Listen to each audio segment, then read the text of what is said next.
If all the world's a stage, then our stage is burning. We're often told that technology will save us from the climate crisis, but that's kind of a cop-out. In theater, there's that plot device called Deus Ex Machina, God out of a machine.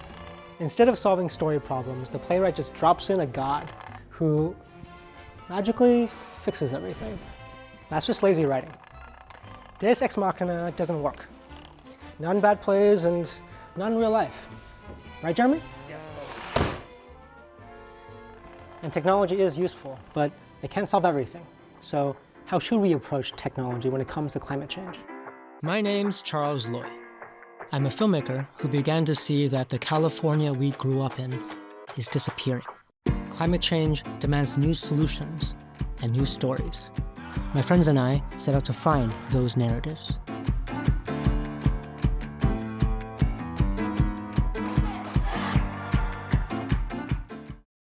Hey, by the way, if you like our storytelling, consider supporting us at norcalpublicmedia.org/donate.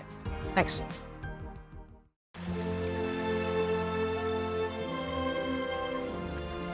I want to tell you the story of two Californias.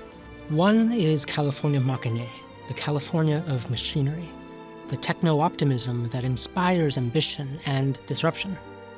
The other is California Dei, the California of deity, the sacredness and beauty of not just the land, but the life here. How do we reconcile these two worlds, the sacred and the mechanized? How do we build a future that we actually want to live in? Well, here's one idea. This is an experimental hybrid electric airplane. This is Elliot, a pilot with Ampaire. Okay, so EPS warnings, we've got none. And this is me, trying to be chill. Clear 2. Good there, hold up, EPS, one. All works. Checking that our temps are good.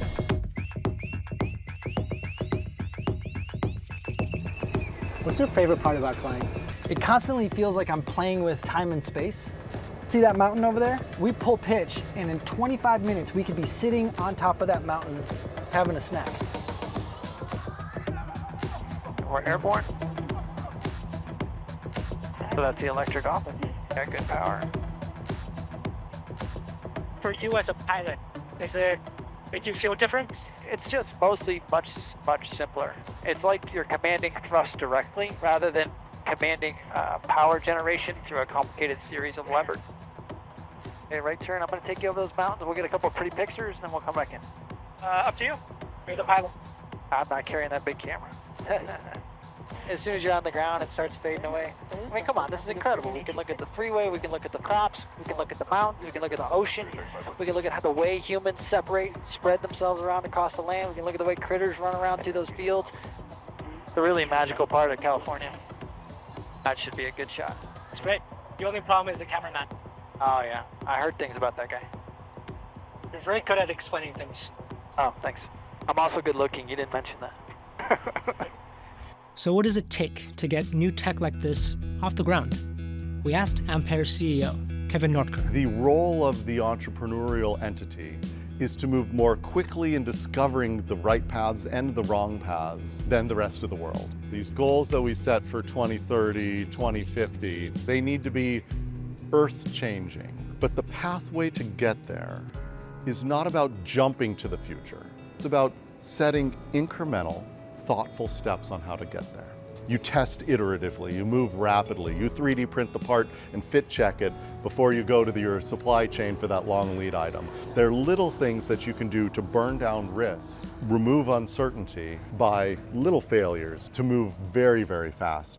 Hybrid electric enables you to have both the combustion and the electric pieces. And while we are certain that the electric systems are going to be safer and more reliable and lower cost, trust is so critical.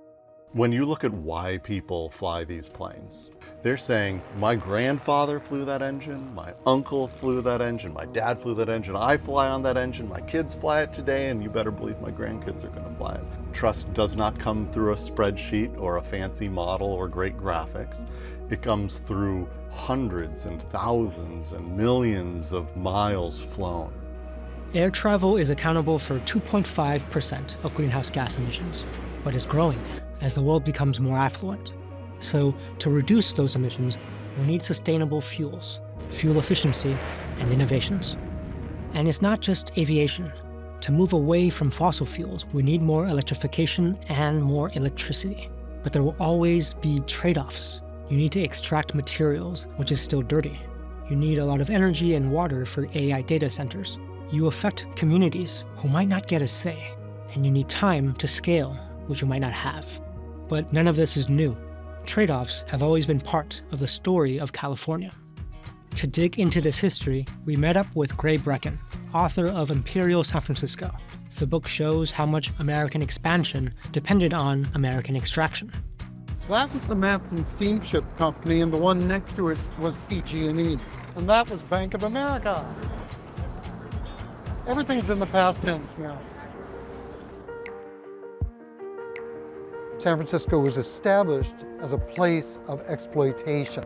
The people within San Francisco were going to exploit the Sierra Nevada where the gold was, the fish, the animals, everything they could get their hands on to sustain and grow the city. I see cities as being like organisms. They sustain themselves and grow by consuming vast amounts of natural resources and energy. Mining is the basis of the way we operate our whole economy. Something Gray mentioned in his book stuck with me. A city is like an inverted mindscape. All the dark tunnels and shafts underground produce the gleaming skyscrapers above ground. Once you see it, it's hard to unsee. But construction is not just something that humans do. Other living beings do it too. It's part of what scientists call ecosystem engineering, when an organism modifies the environment to suit its needs over evolutionary time. Beavers build dams. Trees promote certain weather patterns. Humans build cities, spaceships, digital worlds. Every piece of technology you have, including the screen you're watching this on, came from the Earth. We used technology to turn the world into our niche. The problem with our niche is that there's not a lot of room for everyone else. We are still paying for the environmental crimes that were committed during the California gold rush. We passed the overhead downwind, downstream, and downtime. Some of the legacy of the gold rush appears in more subtle ways. I mean, check out San Francisco's streets that are so ridiculously steep because they cut across the hills instead of winding around them. Why on God's green earth would you build a city like this? Turns out, there's a reason. It wasn't the topography. What was important to them was speculative real estate. The whole purpose was to make money for the people who owned the land, who got in on the ground floor, and they did. The grid was laid out kind of like a monopoly board or a chessboard. Okay, so we imposed a mechanistic logic onto the landscape, and that logic lives on, even in today's approach to tech. You can call it Machina Ex Deo, building machines out of the sacred. Extract value for investors. Ignore the costs. You know, move fast. Break things. Climate change isn't a bug. It's a feature of our approach to tech. But the human instinct to invent is part of who we are. So how do we redirect it towards social and environmental good? I think that there are not enough spaces where folks in tech can take a step back and ask themselves, why am I doing the thing that I'm doing? What do I believe about what this industry should look like? We met Jasmine Sun, co-founder of Reboot, a collective that's reimagining our approach to tech. We went to the launch of the magazine, Chrono.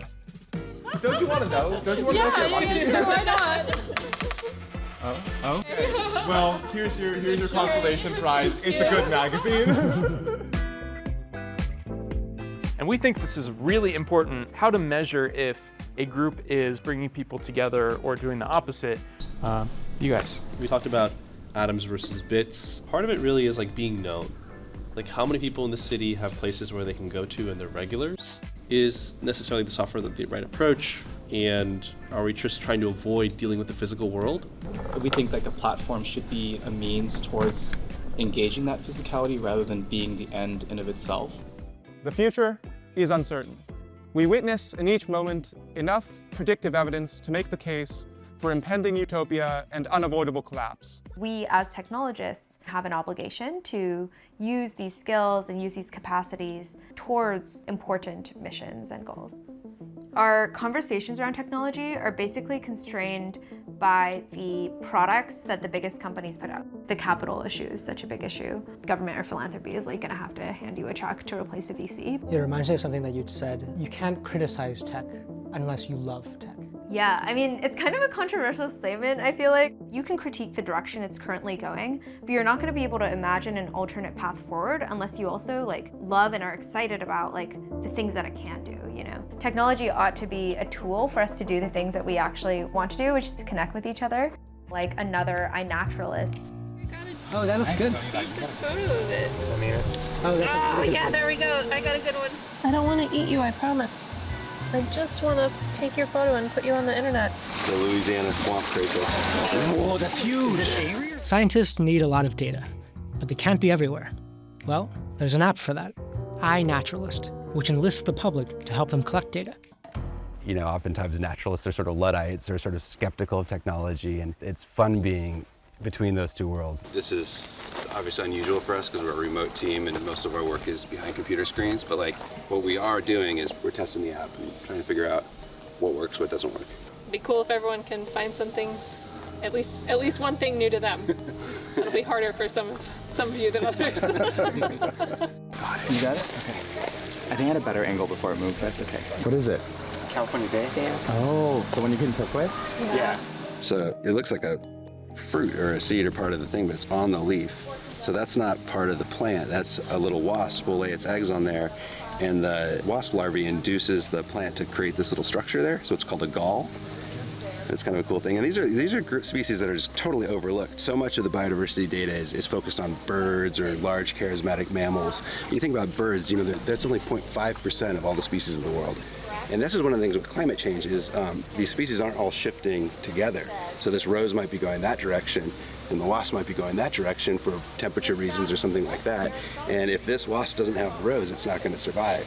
So that's what I think is so interesting, is that to understand the impacts of climate change on species, we actually have to track the whole communities. And that means we can't just focus on birds or plants, we have to focus on all of them, and we're getting that with iNaturalist. All of a sudden these species like this that are actually pretty incredible really come into focus. There's these insects that have this, I guess you call it a lifestyle. They essentially eat between the two layers of a leaf. Leaf miners are cool because they tend to be very species specific. So the leaf miner you see on this gallium plant would be totally different than a leaf miner that you'd find on an oak or something like that. Yeah. No, okay. yeah. Cool. Need the community. Yay.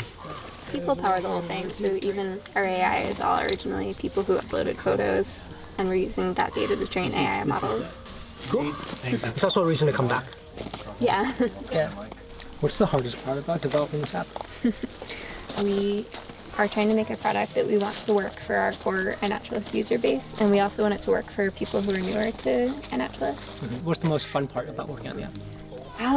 It's just amazing to work on tech for good. What did you work on before? Before I was in finance. Oh. At least for me, it helps kind of get out of my head. Just think about something that's not involved with me or my friends or my family or my work, and just really appreciate what's around us. Sometimes we only think about nature in like, oh, what does it do for us? Or what's the purpose of that thing? And sometimes I think it's cool that that's just a weird bug. And it's kind of amazing that it exists, and it's okay to just appreciate it for what it is. And now it's like a really important, like, key part of some people's lives. You know, we've actually had some people, I think at least one meetup where they actually met up and got married and have a kid now, which is really cool. We're all active in our forums with our users. We all use the app at least as much as they do. I've had jobs where you get pushed to have no work-life balance. And this is a different kind of job where it's like, I kind of don't want to have no work-life balance. I kind of want to, like, I wake up every morning and I go, I go out and I go birding and I record bird sounds with iNat. And like, that's not work time, that's just me time. I do that for me. This is literally the first time I am meeting most of the people around here in person. Nice to get everyone together. Thanks for letting us intrude. Oh, totally. Well, absolutely. I mean, it seemed like a good time to try and make it happen. So. I don't know. If you guys weren't here, it would be arguments and bad blood. Yeah, right. Yeah, it's like the Beatles would invite like outside. I will crush you, crush you, crush you. There's such a doom and gloom thing going on with the environment right now, where it's like, climate change, nothing you can do about it, or in iNaturalist, there is something we can do about it. The more information we're getting, we're improving the AI. There's a very healthy co-creation thing going on with the community working together to build this shared knowledge base, which I think is really cool and relevant today because there's not a sustainable model going on with how AIs are interacting with creators. Yeah, it's not just artificial intelligence, it's collective intelligence. Yeah. It's a good way of putting it. I think about each observation like a speck of paint in a pointillist painting. Making that connection with a species and making that connection with other people in the community. There's discussion about how much people need biodiversity. The other story that I think we need to tell is that biodiversity needs people, but it's not without its challenges. Anyone on iNaturalist can identify anyone else's observation. The community can learn. There are always mistakes on iNaturalist, but they can always be corrected. I think that just fits well with openness and democracy. We look a lot to Wikipedia. It's similarly very focused on their mission and not having this sort of extractive relationship, not pivoting to selling personal information or advertising or things like that. We really think that there's power in bringing lots of people together. And I think that's one of the things that we're really trying to figure out how to do is how do we get the right, I don't want to use words like regulation or governance, but the right sort of structures in this thing so that we can make sure that we can steer iNaturalist and make sure that it's used for conserving species and not for example, enabling poachers or something. There's that old adage by sci-fi writer Arthur C. Clarke. Any sufficiently advanced technology is indistinguishable from magic. Look, new tech always surprises us. So at first, it can feel like magic. But what if the real magic is where it leads us? What matters isn't how impressive the tool is. It's whether it helps us live better, connect in new ways, and experience meaning. And as Scott and Carrie remind us, to make tech work, it's not just the tools. It's the people, coordinating them. That's the hard part. Hey! What?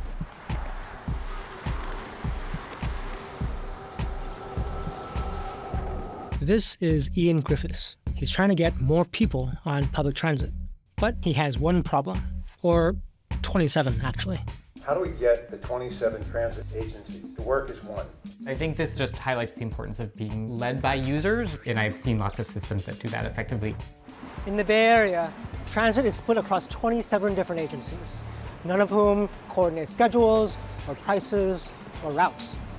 No wonder we prefer cars. But actually, things are changing, thanks to advocates like Ian. Transportation makes up 40% of California's greenhouse gas emissions. So Ian and Adina Levin co-founded Seamless Bay Area to push for the creation of a regional network manager. Basically, a conductor for the orchestra. So not just tech innovation, institutional innovation. I have to say, I was disappointed with the lack of commitment on the next steps on regional fare integration. You as MTC, Right. you are accountable for schedule coordination. And it needs to be moving faster. We've talked about centralizing to build out this regional function of a joint marketing department. So we're at the 12? Yes. How long do you usually wait for the bus? I haven't taken this bus in a while. Okay, the real-time screen is not working. So normally that would tell us if it was functioning. Let's see, I use this app called Transit. So there it is, the 12. Oh, it says 1 minute. Okay. So this is usually pretty accurate. So it's just around the corner. Unfortunate. I know they're in the process of upgrading these screens. San Francisco is like the heart of these tech companies that are Yes. Literally, the headquarters of Uber, yeah. The gods of addictive habits. Yeah. Like, I Yeah. can't keep away from my phone for more than an hour, right? Yeah. And we can't do the same thing for our public services. There isn't a single staff position among the thousands and thousands of transit agency staff where the title user experience is in the title of an employee at any of the agencies, even BART, thinking about the full customer journey and every single thing that goes into your decision of whether or not to take transit, and using some of these same technologies or strategies that are pretty common across the tech sector. So much of that does not carry over to public transit. It's one of the things I loved about San Francisco when I first moved here. Yeah. You know, getting on BART here and getting off in Berkeley and being like, oh my gosh, I just went like 40 miles in a really short amount of time. And really dropping in the freedom that gives you to access so much of the region.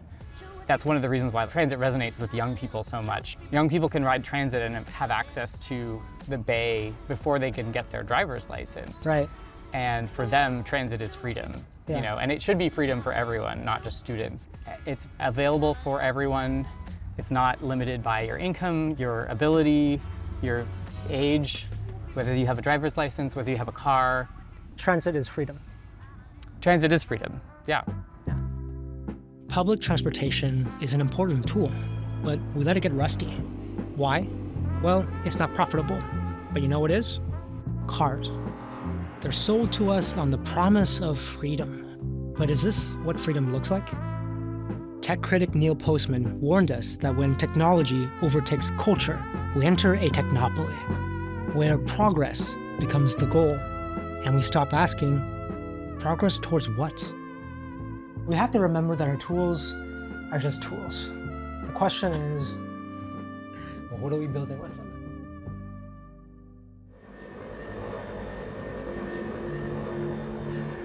You know, someday, the plane's not going to be so loud. We'll fix that. The reality in life is that most of the times it's not about following a specific trail. Orienteers are looking at a compass. They've got an idea of the terrain that they're following and a goal that they've set, and then they're guiding based on their insights, their observations, and their intuition. Cities are sites of human transformation and liberation, but we have to understand what they're actually doing to the biosphere of the planet we're on. Everyone's putting their little bits of paint on the canvas, and as you step back, this picture emerges. And it takes millions of people all over the world to make this beautiful painting of biodiversity. Environmental action has to come from the bottom up. It has to be grassroots. And how do we do that? By getting a bunch of kids outside. It's counterintuitive. At its core, the technology is still very human. Because of the internet, I have been connected to so many more people than I would have met. Anyone with an idea, you can find millions of other people to do that with them. If we really are serious about climate change, not giving up is, I think, key to how change happens anywhere. You can't just take people's first response to an issue as being indicative of how they're always going to think. Things can be better, things can be different. It is only through these clouds of uncertainty that we can have hope. The hope that the problems of the past are not preordained to recreate themselves in the future. The hope that we can beat the odds. At heart, I feel lucky to be here, lucky to have a here to be at, and lucky to be able to share it all with you.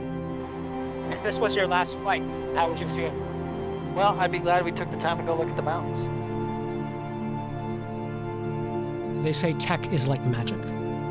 But what is magic?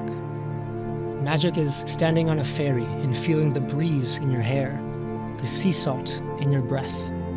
It's reading a book as you travel and the light hits you just right, and you're transported in more ways than one. Magic is a sense that we can solve our problems as individuals and communities. Magic is like love. There's falling for the shiny new thing, and then there's feeling grounded and secure in the here and the now. Tech is not magic. It reveals it. We don't always need new tech. What we need is a new definition of magic.